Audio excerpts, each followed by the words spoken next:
The strikes were a spectacular military success. Iran's key nuclear enrichment facilities have been completely and totally obliterated. We will measure our success not only by the battles we win, but also by the wars we end. Right now, all eyes are on Washington. But who's actually watching Europe at the moment? To the Middle East now, and more than 50,000 people have been killed in the Gaza Strip since the war began. That's according to the territory's Hamas-run health ministry. I'm Venetia Rainey, and this is Battle Lines. It's Monday, 23rd of June, 2025. On today's episode, we'll be looking at the unprecedented American strikes on Iran's nuclear sites over the weekend. How much damage has actually been done? Can Iran still build a nuclear bomb? And could Supreme Leader Ali Khamenei be targeted next? We'll be tackling all of that and more. But let's start with a blow-by-blow account of what we know about what actually happened. So, it was a mammoth undertaking involving a total of around 125 US aircraft, and that includes 7 of these B-2 bombers that we were talking a lot about last week, as well as fighter jets to shield them, dozens and dozens of supply planes to refuel them, and, according to the Pentagon, a full array of intelligence, surveillance and reconnaissance aircraft. Now, we did know that these B-2 bombers had left their home in Missouri. That news came out last Thursday, and reports emerged that they were bound for the Anderson Air Base in Guam or maybe the Mauritian territory of Diego Garcia. But it turns out that that was a decoy. Some were sent west into the Pacific, but the main fleet of these 7 B-2 bombers headed off to Iran. They were airborne for about 18 hours, and they flew in near-complete radio silence. They had 2-man crews who were taking it in turns to sleep, and they were trying to avoid, obviously, radar detection. And they were joined by a fleet of 4th and 5th generation fighter jets, as well as all those support aircraft that I mentioned. Just before the aircraft entered Iranian airspace, a US submarine in the Arabian Sea launched more than 24 Tomahawk cruise missiles at targets at the Isfahan site. That was one of 3 sites that were targeted: Isfahan, Natanz and Fordo, that we'll be getting onto. Apparently, the final order to attack came just before 6 p.m. on Saturday in Washington, around 1:30 a.m. on Sunday in Tehran. And Trump gave the order to General Michael Kurilla, who's the head of the US Central Command, to launch Operation Midnight Hammer. So it's just gone 2 a.m. in Iran. It's a dark night, there's a waning crescent moon, and these aircraft fly undetected into Iranian airspace. Now, the fighter jets, they push out in front of the main B-2 strike force. They're hunting for enemy fighters, surface-to-missile threats, but apparently they don't find any. That's probably because of the Israeli strikes that we've seen over the last few weeks, having taken out a lot of the air defense systems that Iran would normally rely on. So the main strike force heads for Fordo. You've heard a lot about this over the last week. This is this uranium enrichment site which is buried deep underground and can only be penetrated, reportedly, by the bombs that these B-2 bombers carry, these massive ordnance penetrators. So the main B-2 strike force heads for Fordo. The fighter jets fire a few high-speed suppression weapons to neutralise any potential strike threats in the area, and then at approximately 2:10 Iranian time, 6 of these B-2 bombers drop about a dozen 30,000-pound bunker Boston bombs on Fordo.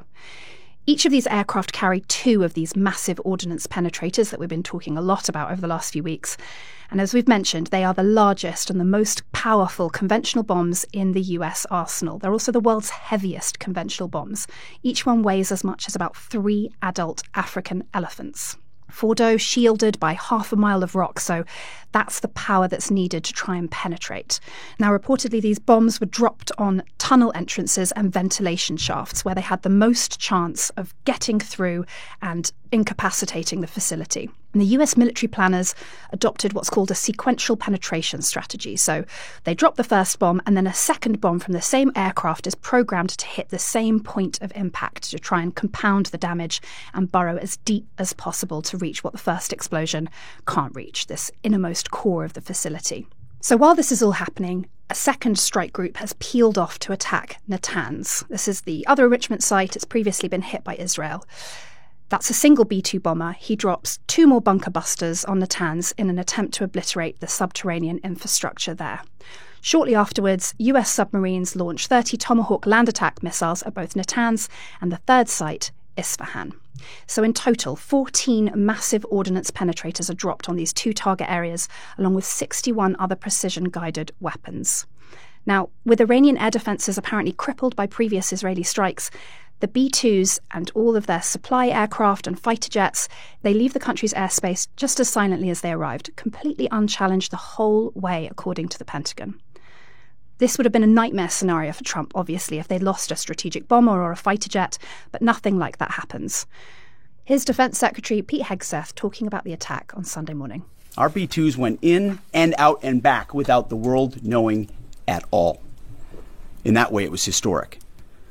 A strike that included the longest B-2 Spirit bomber mission since 2001 and the first operational employment of the MOP, a massive ordnance penetrator. The mission demonstrated to the world the level of joint and allied integration that speak to the strength of our alliance and our joint forces. So that's what we know about what happened over the weekend. But what damage has actually been done to Iran's nuclear program? This is what Trump had to say on Sunday morning. A short time ago, the U.S. military carried out massive precision strikes on the three key nuclear facilities in the Iranian regime: Fordow, Natanz, and Isfahan. Everybody heard those names for years as they built this horribly destructive enterprise. Our objective was the destruction of Iran's nuclear enrichment capacity and a stop to the nuclear threat posed by the world's #1 state sponsor of terror. Tonight, I can report to the world that the strikes were a spectacular military success. Iran's key nuclear enrichment facilities have been completely and totally obliterated. The next morning, there was a press conference, including the US chairman of the Joint Chiefs of Staff, Dan Kane. He gave a slightly different assessment. He described it as extremely severe damage and destruction, not quite obliteration. So what do we know? Joining me now to discuss that is Daria Dolzikova, Senior Research Fellow at RUSI, specialising in proliferation and nuclear policy. Daria, can you start by telling me what's your assessment of how much damage has actually been done to Iran's nuclear sites? It's really difficult to assess that just because we don't actually have complete information. If we look at the sites that were actually targeted, the Natanz complex has the above ground part of the facility, the underground part of the facility. The above ground, we've seen satellite images, we've had confirmations from the International Atomic Energy Agency that it's been fairly heavily damaged and destroyed by some accounts. The underground facility there at Natanz, it sounds like it got targeted by American strikes as well. The extent of the damage in that one, again, is a little bit less clear, partially because we don't have satellite imagery to go off of to assess the extent of the damage. But based on the IAEA assessment, because of some of the infrastructure that was damaged above ground, namely the electrical supply to the facility, chances are that the centrifuges, the equipment that's used to enrich uranium, have been damaged in the underground facility as well. So it's fairly safe to assume that there's probably considerable damage, at least to the equipment, if not to the facility underground, although again, sort of pending hard confirmation on that as well. And then the big question is obviously over Fordow. So that's that very deeply buried facility that's underground 80 to 90 meters, hence why the Israelis needed U.S. involvement is to penetrate that facility. The extent of the damage there, really, really difficult to gauge. Again, going back to the fact that, yes, we have satellite images of the site and we can see what look like craters, which is probably where the munitions would have gone in. But what's actually happening underground, really difficult to assess, again, because we can't see inside the facility. Now, the facility, again, was an enrichment site, so it was using centrifuges to produce enriched uranium. And those are really sensitive machines. So chances are, if there was significant vibration, crashing of stone or whatever it was that was penetrated, chances are that those centrifuges, that equipment, probably sustained some damage as well.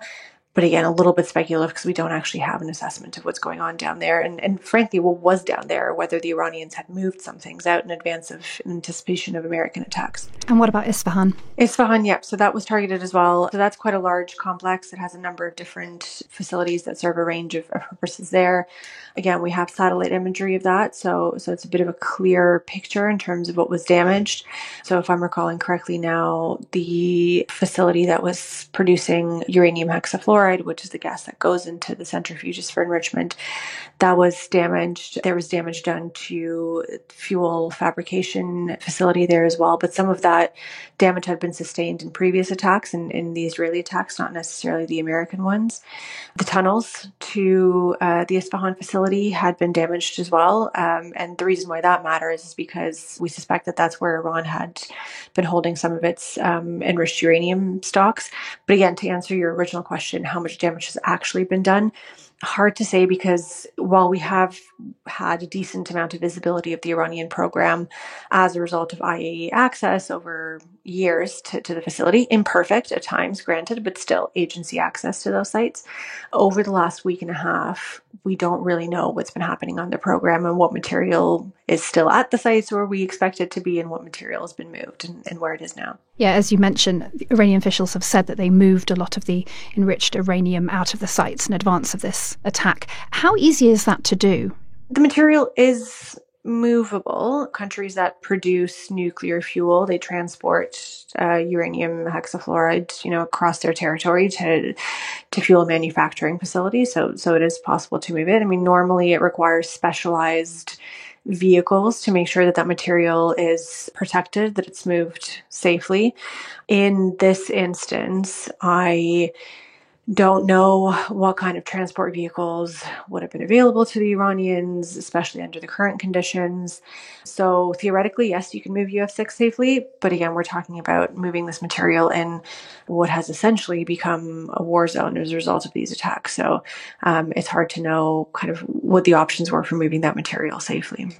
I want to ask you for your assessment of the sort of range of possibilities for how much this attack and Israel's preceding attacks will have set back Iran's nuclear program. But I think to get to that point, it would first be useful to have you explain what is your understanding of how close Iran were to having a nuclear bomb. We've had a lot of different numbers chucked around about uranium enrichment levels. Can you just walk us through what your understanding of that is?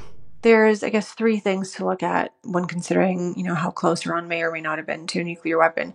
So there's the fissile material itself, that's that enriched uranium. So normally for a nuclear weapon, we're looking at about 90% enrichment. Iran was at 60%, which again isn't quite weapons grade, but it's not too far off. And it was accumulating fairly large stockpiles of that material. So in terms of, again, that fissile material that goes inside of a nuclear weapon, they had sufficient material that they could enrich within, I think the estimate is kind of 2 weeks, 5 to 8 warheads is the assessment the latest assessment that I've seen. But besides the fissile material, you then actually have to build the nuclear weapon.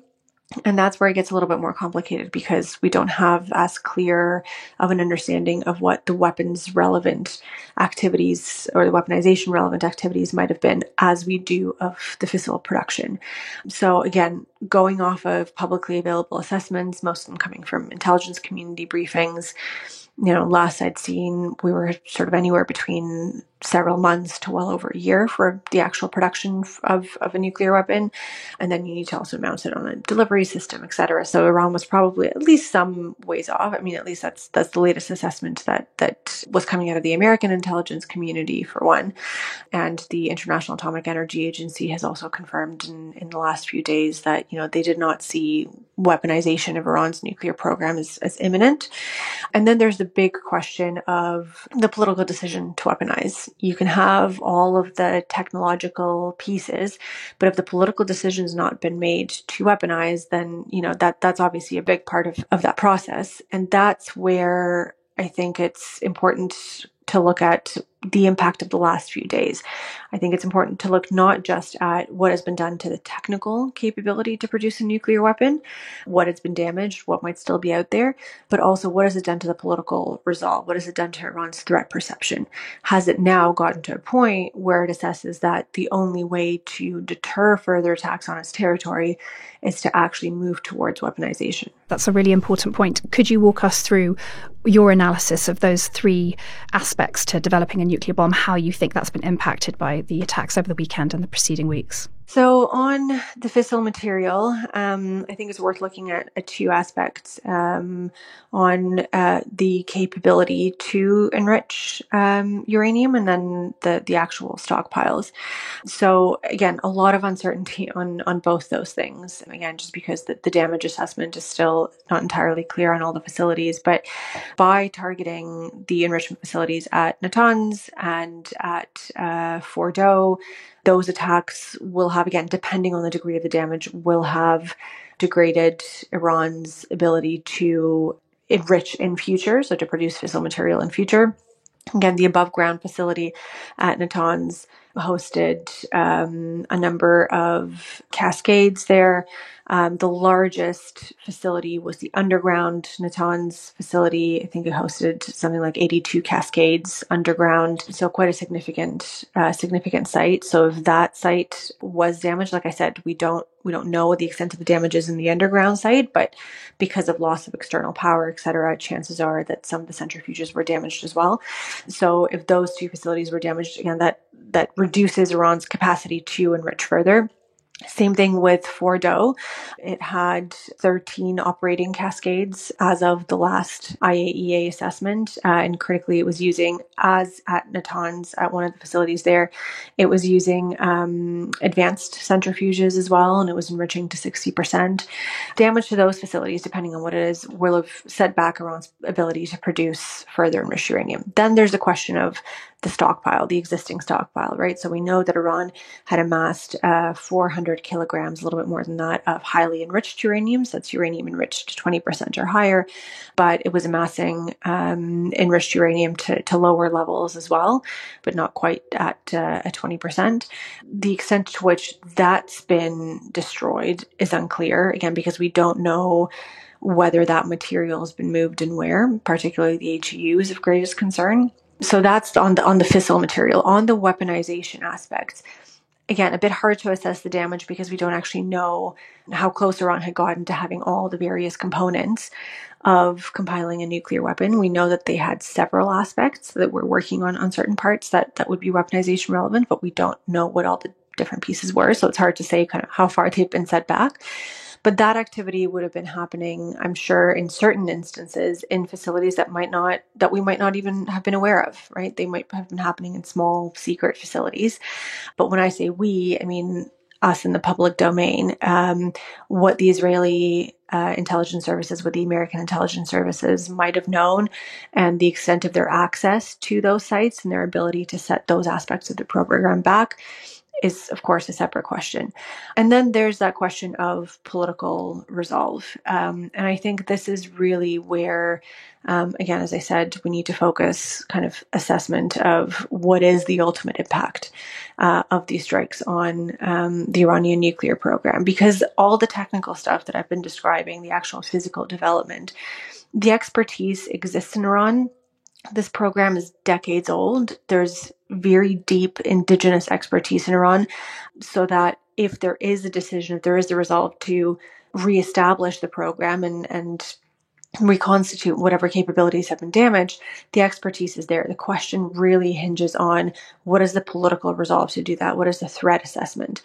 And I mean, it could go in one of two ways, right? The Iranians might decide that actually, we don't want to suffer future attacks like this, so maybe we should be entirely transparent on our program and, roll back enrichment to, 3% to 5%, what would be expected of a peaceful program and energy program, and cooperate fully, basically. Or the alternative, and frankly, I think this is the more likely one, is that the Iranian leadership decides, we tried cooperating with the agency, we've tried engaging in diplomacy, that's not worked.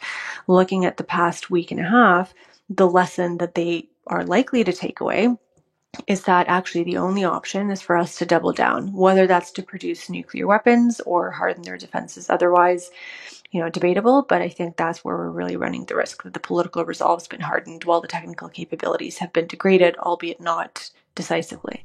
Just finally, from a nuclear proliferation perspective, is this sort of attack welcome in that it sets Iran's nuclear capabilities back and potentially stops another country acquiring nuclear weapons for a little while, even if it's only for a few years?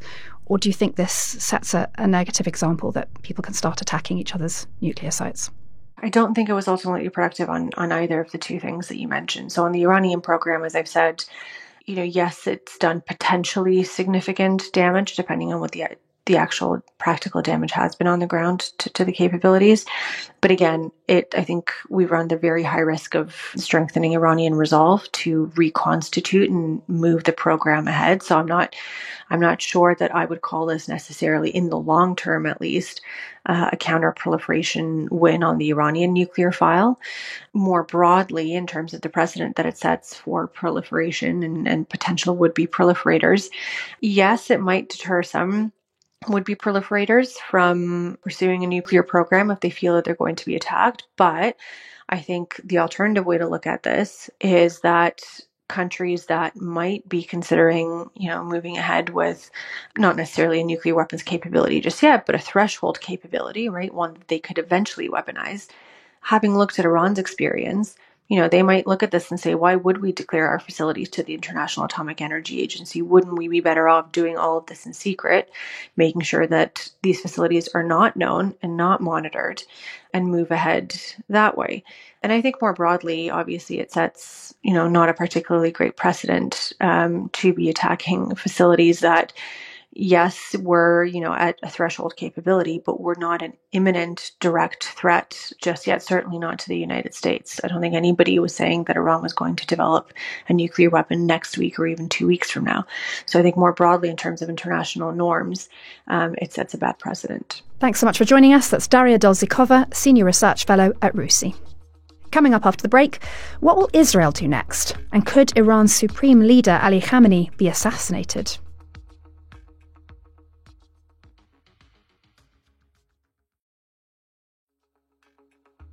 In Operation Rising Lion, Israel has done truly amazing things. But in tonight's action against Iran's nuclear facilities, America has been truly unsurpassed. It has done what no other country on earth could do. History will record that President Trump acted to deny the world's most dangerous regime the world's most dangerous weapons. His leadership today has created a pivot of history that can help lead the Middle East and beyond to a future of prosperity and peace. Welcome back.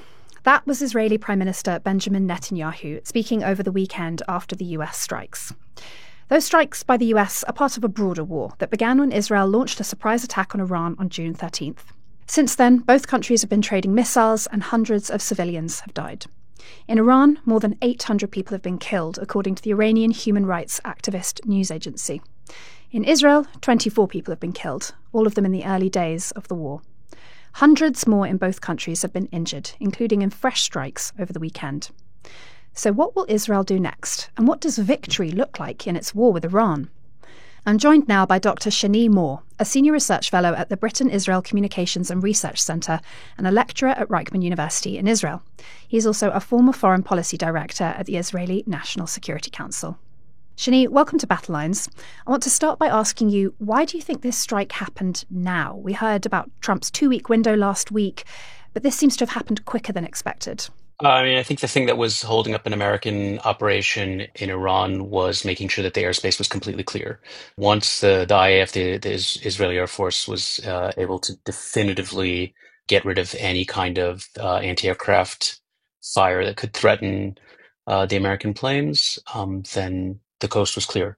I mean, if there was anything that could have held it up, it would have been some Iranian seriousness at the negotiations that were conducted in Geneva over the weekend. So the Europeans, the E3, 3 of the 6 parties that signed the original JCPOA, met with the Iranian foreign minister in Geneva. Now, if the Iranians had come with either a serious proposal of themselves or some kind of agreement, not even agreement, any kind of forward movement towards what the Europeans were asking. And remember, let's just map this out. What the Europeans are asking is less than what the Americans are asking. And what the Americans are asking is less than what the Israelis are asking, right? So there's a lot of people who could still be unsatisfied. But if the Iranians had shown up in Geneva and said, okay, we're willing to talk about no enrichment or 3% limitation or something about inspections and reporting, something, that would have put the Europeans in a position where they would have been able to say to the Americans, look, we have something here. Let's exhaust this diplomatic possibility. And then the Trump administration would have had to decide if it's serious or not. But there would have been, I suspect that if there had been anything there in Geneva, the administration would have said, all right, let's give it 2 weeks. 2 weeks is not a lot of time. That wouldn't have promised, but it would have at least explored the possibility. The Iranians show up in Geneva with nothing. The answer to your question, why now, is once tactically they had essentially an open highway to Fordo, thanks to the suppression of anti-aircraft batteries by the IAF. And once politically they had no open diplomatic avenue in Geneva, there was no reason to wait. How much was Israel involved in the strikes over the weekend? Was it just this preparatory stuff that we've been talking about over the last 2 weeks of the war, or were they involved on the night itself? I have no idea. I suspect that the IAF wasn't directly involved, but yes, I mean, in terms of the preparation, the 9 days of offensive operations in Tehran were, from a tactical perspective, absolutely astonishing. I don't know that there's any air operation that has been so successful in conditions like this, and it far exceeded even the expectations that the IAF had for itself. It certainly exceeded the estimates that the Americans and others had of IAF capabilities. Were you surprised? Has it been easier than Israeli defense analysts expected it to be? I mean, I think there's 3 variables to take into account here, and they're particularly relevant if we're comparing the operation that did take place in 2025 versus an operation that was bruited in 2012, 13 years ago. In terms of Israel's offensive capabilities, which are a combination of air capabilities and special ops and intelligence capabilities, this is, as we said, astonishing, hugely impressive, beyond what we could have imagined. If I compare it to what we could have done in 2012, probably a bit better, but I'm not sure a quantum leap. But there's 2 other things that are really different now than they were 13 years ago. One is the geopolitical environment, the geostrategic environment is radically different now from what it was in 2012. The generational investment that the Iranians had made in vassal states and proxy militias surrounding Israel turned to naught in the last year and a half. Hezbollah is a larger armed force than most sovereign state militaries in the region, and its a rocket and missile arsenal was supposed to deter any Israeli action in Iran, and it was disabled effectively in 2024. Hamas still exists in Gaza, but it's a shadow of its former self. Very crucially, the Assad regime in Syria, that was the Iranian land bridge to the Mediterranean, collapsed in December of 2024. So that's very vastly different. And then there's the third variable that's probably even more pivotal than the second, which is Israel's defensive capabilities. An operation in 2012, if Israel had gone and tried to attack Iranian nuclear sites in 2012, it's almost certain that we would have had an easier time attacking the sites. They would have been less dug in. There would have been less progress on the nuclear program. We would have been dealing with the problem at a much earlier state. That's absolutely sure. But in 2012, if we had done this, the Iranian ballistic missile response to us would have just slammed into people's homes by the hundreds.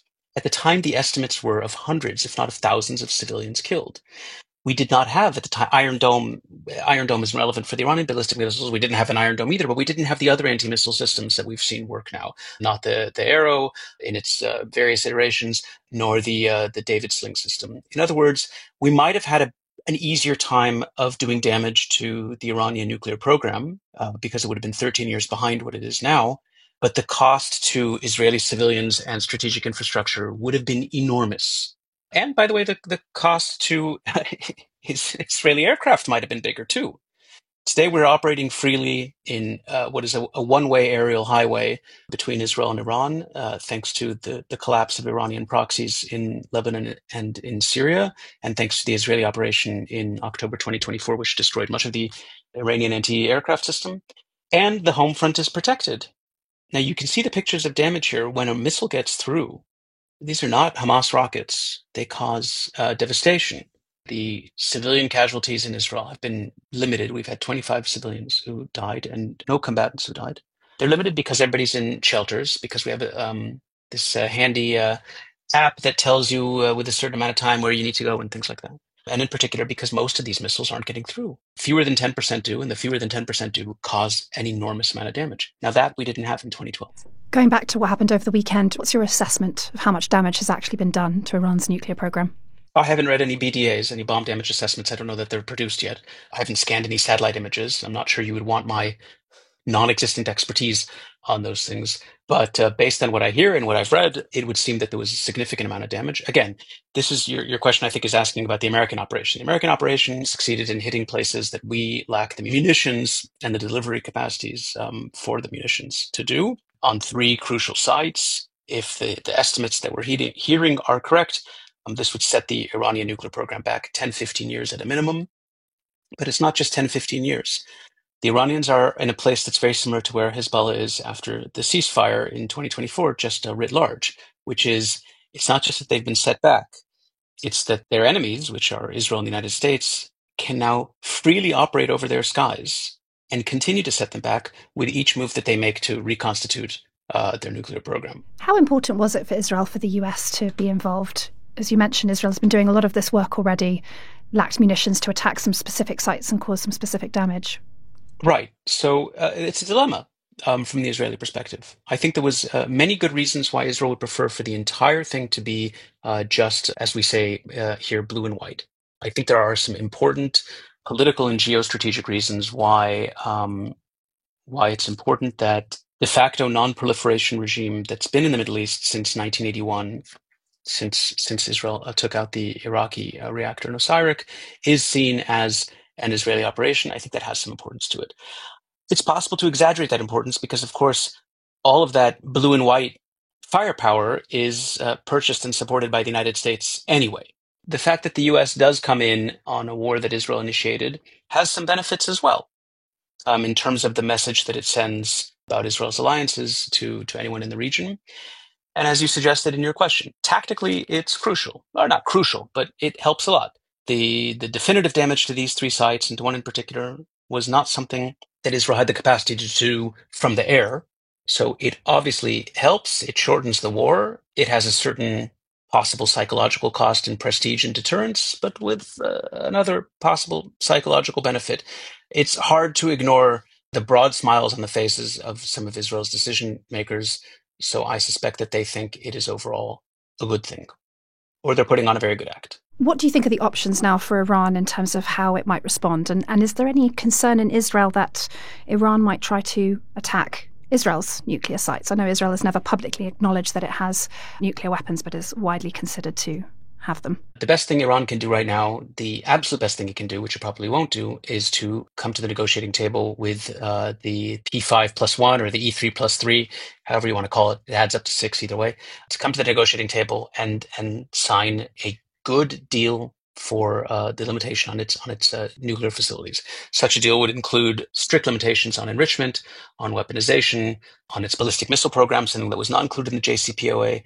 I think also that such a deal should include a declaration of non-belligerence regarding Israel. The Iranians don't need to sign a peace treaty with it. If they do that, if they want to, that would be wonderful. Obviously, I don't think they can. If they make a commitment to non-belligerence, which means not attacking Israel and not carrying out terrorist actions against Jewish or Israeli targets abroad, I think that would be a very reasonable demand for the Europeans and the Americans to make. For the Iranians, that's probably the best option at this point. They won't take it. I don't think that they feel backed into a corner quite yet. That means that in the meantime, the war continues. If there's some kind of discrete ceasefire that's agreed to, I think that could be good for all sides. If there isn't, I suspect that at a certain point, Israel, assuming nothing goes wrong, assuming there isn't some shocking event, some missile that kills a lot of people, some terrorist attack somewhere that shocks a plane that's shot down and a pilot who's taken prisoners, assuming nothing shocking happens, Israel will be in a position to declare victory and go home, to make its own ceasefire. Maybe the Iranians will try to get a last shot in or whatever, but that's that. And then the Iranians have to figure out what they do domestically. The essence of the regime is ideologically and theologically committed to this cosmic struggle against the Jewish state. And that's been what's clouded the judgment of its leaders throughout this crisis in the last year and a half. That's very difficult for them to recover from. In the last hours, We've seen that IAF warplanes have struck really symbolic targets connected to the regime. They hit the walls of the infamous Evin prison where political prisoners are kept. So prisoners weren't affected, but hopefully they can escape now. And that has some symbolic value. And most amusingly, the giant countdown to Israel's destruction clock in the middle of Tehran was just destroyed by an Israeli bomb. Metaphor alert, if you will. And that's that. What the Iranians can hit in Israel, I mean, they're trying very hard to hit every strategic target that they can, including things that they suspect are connected to strategic weapons programs in Israel. So far unsuccessfully, for the most part unsuccessfully. I mean, they have managed to do some damage to Israeli infrastructure. We saw the attack on the refinery in Haifa. Today, I don't know exactly what was hit in Ashdod. These things are usually kept under censorship for a while, but it did cause a minor power outage. That's what they can do. Knowing their MO over recent decades, the most likely thing they will try to do is sponsor some sort of spectacular terrorist attack outside of the Middle East. And what about what Israel can do next? You mentioned that at some point they might be able to declare victory. What is that end point? What is Israel looking to get to? If we are the day after a war with Iran and there's still an Islamic regime and it's still very hostile and it still is trying to build weapons and it's still operating terrorist networks abroad and it's still everything we don't like about the Islamic Republic, but we've managed to do huge damage to its missile program and its nuclear program and some of its other key infrastructure sites, then that's enough. That's fine. That will have accomplished a lot for Israel's strategic interests. In fact, a huge amount. So regime change, because of course we had Trump posting on Truth Social overnight talking about, regime change, if it happens, why not? MIGA, make Iran great again. Is that something that Israeli government officials are talking about? I know Benjamin Netanyahu was sort of suggesting that the public might want to spontaneously rise up. Israel's performance in this operation has been stunning, that's for sure. But Israel, a tiny country with 10 million people, 2,000 kilometers from Iran, that has a few hundred really good pilots, and a few, not even, right? And a few hundred really impressive Mossad operatives on that kind of payroll and manpower is not going to affect a regime change in a country 70 times the size of Israel with 90 million people. It's not in the cards. It's not a reasonable goal. It's also something that even if we could do, isn't something that should be coming not from Israel, not from the United States. This is something that the Iranians will have to sort out. And you've mentioned the geopolitical context of all of this. We haven't seen, correct me if I'm wrong, any attacks from Hezbollah, from the Houthis in Yemen. Those Iranian proxies seem to have really effectively been neutralized by Israel over the last few years. Hezbollah has been neutralized for now, as has Hamas as an offensive military force that is not able to really fire rockets or anything like that. Houthis are still around. They're still able to harass us. Why they have been so reticent this week is a bit of a mystery. They're probably doing their own situational assessment. But yes, it's a very, very different.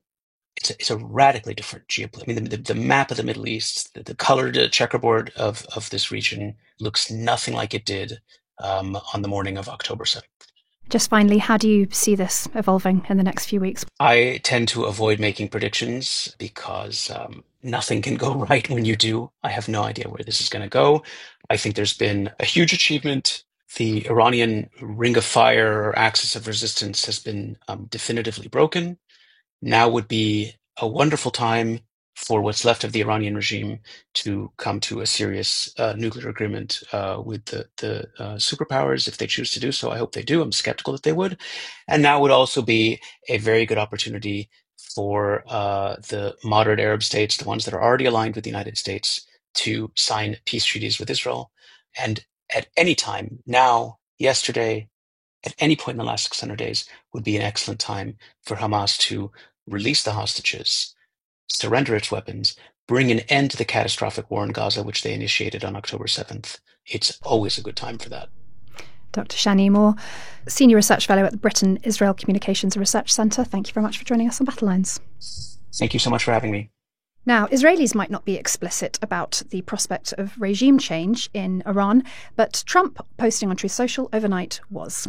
He wrote, "It's not politically correct to use the term regime change, but if the current Iranian regime is unable to make Iran great again, why wouldn't there be regime change? ? And then he added MIGA, which we assume means make Iran great again."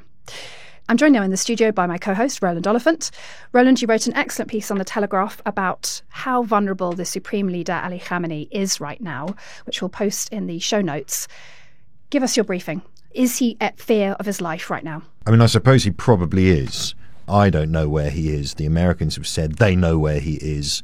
We've seen reports that say he's actually being guarded by a new top-secret team of bodyguards that was so secret no one in Iran, no one else even knew it existed, to prevent against the threat of infiltration.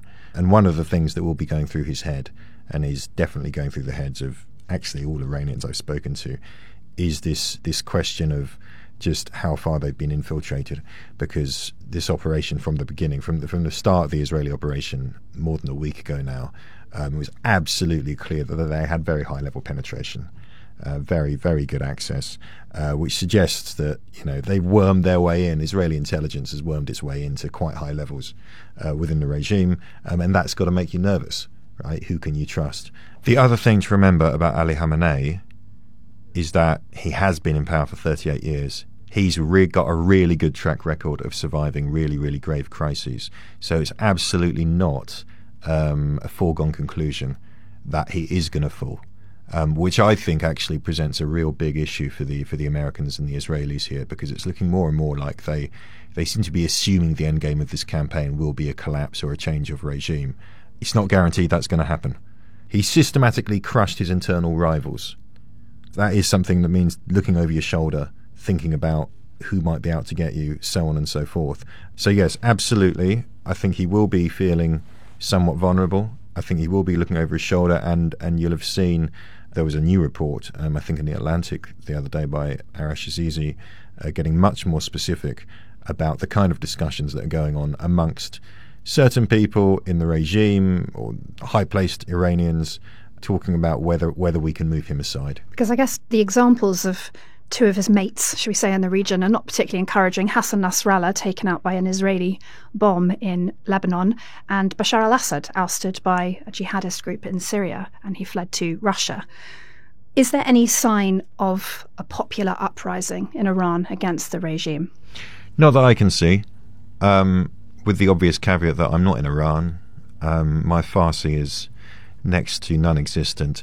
And there has been, I think it's over now, but that there was at least 48-hour internet blackout over the weekend. So it's incredibly difficult to get information out. But nonetheless, everyone I spoke to last week in Iran, or people who knew people in Iran and so on, were all saying, look, people are running for their lives anyway. Huge numbers of people were trying to get out of Tehran, at least at the beginning. Nobody appreciated being told to rise up against the regime by Benjamin Netanyahu, the leader of the country that is bombing them. So, as far as I'm aware, at the moment, no sign of an Iranian street protest or uprising. And bear in mind, they've had several in the past decade and a half. It's not something that cannot happen. But as far as we're aware at the moment, there's no sign of it kicking off at the moment. You mentioned discussions about how to push, perhaps gently, Khamenei aside. Who could replace him? Well, look, the question of succession has been a live one in Iranian politics for a long time because he's so old. So he's 86 now. We think he's quite ill, as many people are when they get into their 80s. So the question of who is going to succeed Khamenei has already been a live question in Iranian politics for quite a long time. Iran watchers have been looking at as possible successors, and they've always caveated that with the point that even he was not who anybody expected to succeed Ruhollah Khomeini, the first supreme leader. The man whose name comes up most frequently at all is Mojtaba Khamenei, Ali Khamenei's son, one of his sons. He is very well thought of amongst the Revolutionary Guard Corps. He was a veteran of the Iran-Iraq War. Most people of his age are, I suppose. Our brilliant colleague Akhtar Makhoui some months ago was speaking to members of the Basij militia. And the Basij militia is the kind of IRGC-affiliated group of irregulars who, clamped down dissent in the country, who basically said, look, we know there is going to be a massive opposition street uprising when Khamenei dies. There also may be some opposition to Mojtaba taking over as Supreme Leader, but it's very simple. The IRGC are just going to crush any opposition to Mojtaba taking over. Bear in mind, this is a revolutionary republic. It is an Islamic republic, but a revolutionary republic. So a hereditary transfer of power isn't going to go down too well, even amongst the establishment. Nonetheless, he's long been seen as a potential successor. Now we're looking at a situation where he might be forced out or killed or something else. That there are other names going around. There is another guy whose name has been kind of floated as a potential successor, is a guy called Ali Shamkhani. He was held the nuclear file. He was kind of in charge of the nuclear negotiations. He was reported killed in the first wave of Israeli strikes last Friday. It then turned out he'd only been wounded. He's in hospital. We don't know quite what kind of condition he is in, but he's influential with the IRGC, also very rich, runs a business empire, has his own media empire. He's kind of been looked at as a kind of slightly oligarchic figure who might find themselves basically brokering power in Iran as it goes forward. There's people like Mr. Kalibaf, the Speaker of Parliament, I think, former mayor of Tehran, also ties to the IRGC, also nominally a hardliner. And then there's talk about, and I don't know how much credence to give this, there's talk of a kind of moderate centrist takeover with a kind of a committee, a government of national unity taking over, possibly headed by Hassan Rouhani, the former reformist president. His name's floating around. And the idea is that if he could form an alliance with, enough army or IRGC men and, perhaps Javad Zarif or some of the other kind of reformist-ish minded politicians, there might be grounds for a government that would cut a deal with the Americans and the Israelis in order to, finally get back to normal, end the war, relieve sanctions, and move on. That would require the removal of the Supreme Leader. Fascinating. Well, we'll keep an eye on all of that, obviously, on Battle Lines. Finally, I just want to ask you, Iranian Foreign Minister Abbas Araghchi is in Moscow today. Apparently he's going to have talks with Putin. We can only assume that he's going to be asking for some help. Why has Russia not come in to help Iran so far? All right, number one, Russia's obviously tied up militarily in Ukraine. Number two, Russia enjoys or has enjoyed a pretty good relationship with Israel over the past 20, 30 years. I mean, since the end of the Cold War, particularly since Putin came to power. It's a very useful relationship to Russia. It's very useful to have Israel kind of also trying to sit on the fence in its relationship between, Russia and the West and so on. There's a third consideration, which of course is that Vladimir Putin's big goal is a kind of normalization of relations with the United States, potentially with the goal of bringing Donald Trump on board a settlement of the Ukraine war that suits Russia's interests. That is a much bigger goal than securing Iran. And although Iran and Russia signed a strategic partnership, that agreement doesn't have the mutual defense agreement that the similar one that Russia signed with North Korea does. So Russia was obviously looking ahead to this. They didn't want to get involved in a war on behalf of Iran. Look, that said, Iran is an important ally for Russia. Iranian drones are very important for its war in Ukraine, and it's important to have that ally on the southern flank. Within that axis, that kind of anti-Western axis of Beijing, China, Iran is a junior but an important player there. So you're going to see very strong words of support from Vladimir Putin. What you are not going to see, 90% sure, what you are not going to see is what Dmitry Medvedev, the former president of Russia, suggested on social media yesterday, which is that Russia is going to give Iran its own nuclear bombs. That is absolutely not going to happen. 90% sure. I'm 90% sure that no Russian president is stupid enough to give away Russia's own nuclear weapons to anybody, let alone the Iranians. That is just classic Medvedev hot air. But very strong words of support I do expect to see from the Russians. We'll leave it there. Roland Oliphant, my co-host, thank you very much for joining us. That's all for today's episode of Battle Lines. We'll be back again on Friday. Until then, goodbye. Battle Lines is an original podcast from The Telegraph, created by David Knowles and hosted by me, Venetia Rainey, and Roland Oliphant. If you appreciated this podcast, please consider following Battlelines on your preferred podcast app. And if you have a moment, leave a review, as it really helps others find the show. To stay on top of all of our news, subscribe to The Telegraph, sign up to our Dispatches newsletter, or listen to our sister podcast, Ukraine the Latest. You can get in touch directly by emailing battlelines@telegraph.co.uk or contact us on X. You can find our handles in the show notes. The producer is Peter Shevlin. The executive producer is Louisa Wells.